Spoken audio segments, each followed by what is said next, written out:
Tem graça, meu irmão, eu pregar a palavra de Deus nas trevas. Você está vendo nitidamente o meu rosto aqui? Então eu não estou vendo o céu não.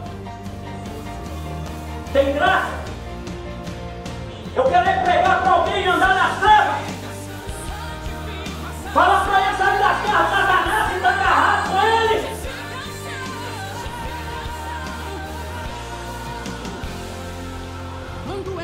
Tem graça.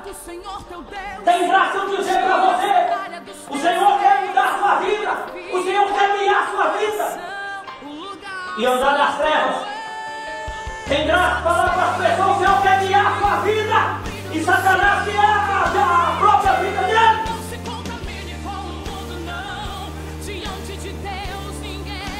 Não é assim que o filho de Deus anda.